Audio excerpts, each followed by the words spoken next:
Hey YouTube, Chief Monkey J here. I was asked some time ago to do a video on my knuckle tattoos, and I'm sitting here, it's raining, my wife has gone shopping, the little one's in bed, I come back from work, so I thought I'd just pop a little video up on my knuckle tattoos. Some people like them, some people don't. My boss certainly doesn't. But you know, I really am into tattoos. I love tattoos as much as I love bushcraft. So, you know, it's all part and parcel of me. Got a t-shirt on tonight, so you can see that I have got quite a few going on. That rolls right up on the shoulder. Sword down my back, dragon up there. Biomechanics on the lower arm. Got me I'll twist it round for you. Wedding anniversary on there, which is tomorrow, and my daughter's birthday on that wrist. So down my legs as well. So I got quite a few tattoos, but I always wanted to have my knuckles tattooed. I didn't want to get anything majorly rude on them because I do work facing customers, and I wanted to get something a little bit subtle.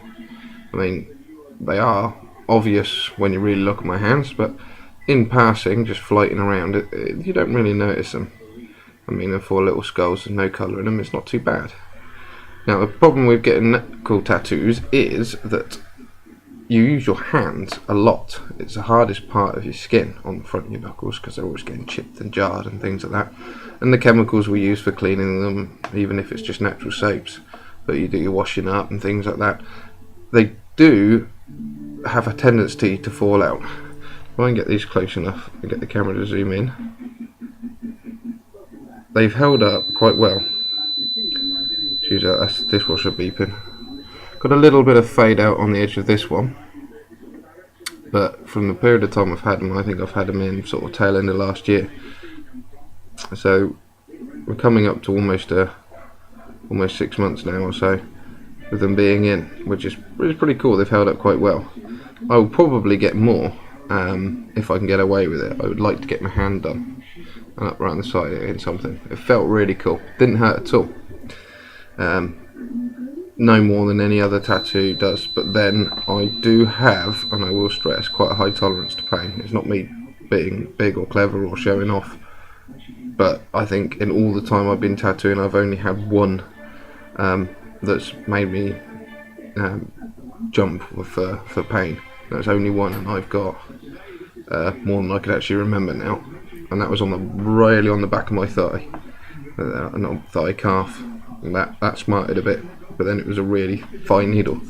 But on the hands there, you get the right tattooist who's gentle, it's fine. Now I just will say it's not for everybody.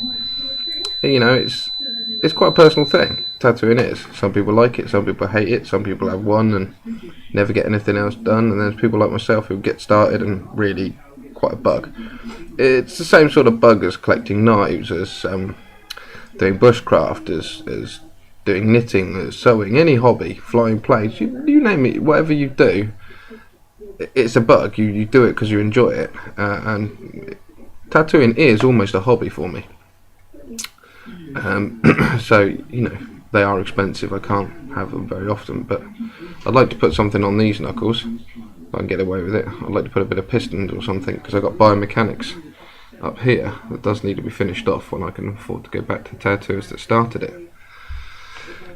But, you know, that's quite a sort of thing, and one of my subscribers said, look, can you do a tattoo do a video on your tattoo knuckles? So I hope this produces a little bit of enlightenment as to why I had it done. I'm not out for anything to have, like, you know, F off and die or that sort of thing tattooed across my body. I don't do names. I don't believe in it.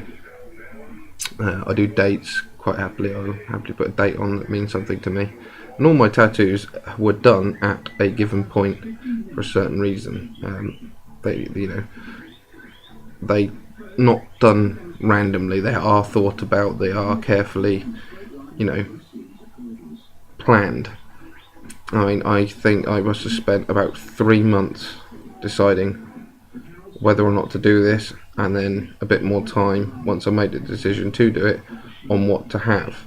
and that was conversations backwards and forwards with my tattooist about design, colouring, etc, etc, till we eventually settled on these 4 little skulls. So that's going in with my skull sleeve, because obviously, like I've shown you, this is all skull work up in here. There's loads of skulls in there, you know, and it will be a full sleeve eventually when I can afford it. I come right down, right across the hands. So the idea is to get it completely done all the way through.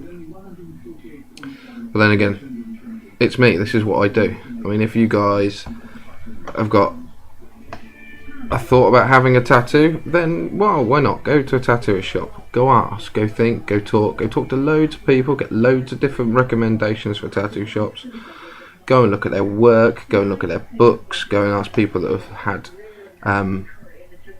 tattoos done by them. No tattooist, if you approach them, or no tattooee, I should say, if you approach them correctly and politely, will sort of be adverse to talking about them. I mean, we do it because we like doing it, therefore, you know, we will tend to talk about it, or, you know, show off a little bit about it. Go look at their work, go see their work 6 months down the line, see how it's holding up. And go choose your design very, very carefully, because it is there for life. You know, don't do it on a whim. None of mine are done on a whim, like I said. But, you know, think about it before you go do it. I mean, I'll talk to anyone about tattoos if anyone's got any questions about them. And don't ask me silly questions like, does it hurt, mate? Because, well, it doesn't for me. It might for you. You know, I haven't had any chest things. I want a chest design. I have got a chest design in mind. And here, on the breastbone, it's supposed to be pretty damn sharp, and if you get to the stomach area, it's supposed to, you know, like palpitations. But we haven't got there yet, so we'll try that when we get there. But, you know, philosophies, reasons, things like that, I'll quite happily talk about all the time. You just got to remember it, at the end of the day, it's an individual thing. If you decide to go have it done, you go have it done. But I will recommend that you do think about your future, of what it is you're going to do. I work in the bike industry, as you can see, my Bike Talk Racing on my t-shirt, so that's where I work. And tattoos in the bike industry is kind of accepted. I do have a customer facing role. I can get away with it just. My boss was not particularly happy, but oh well. I'm going to have some more, because to a certain extent I am quite stubborn, but that's where we are, that's what we do, and that's why we've done it, really. So feel free to ask me any questions, guys. And like I said, it's my 4 little skulls. And thank you for the my subscriber asking me to do a video on it. I'll get the opportunity to talk about a bit about my life and passion for being tattooed. I really just love being tattooed. It's artwork at the end of the day, and it's artful. It's permanent when I look at it, and I never think, oh, I never regret it. I've not got one tattoo at all on my body that I regret. Not one. And, you know, every single one is there for a reason. I've never had one covered. You know, it's just not going to happen. I really, really think carefully about it and get it planned. But there we go, that's me. So thank you for my little ramble on it, YouTube, and thank you for watching. Any questions, please stick them in the comment box down there. Awesome. Chief Monkey J, catch you later.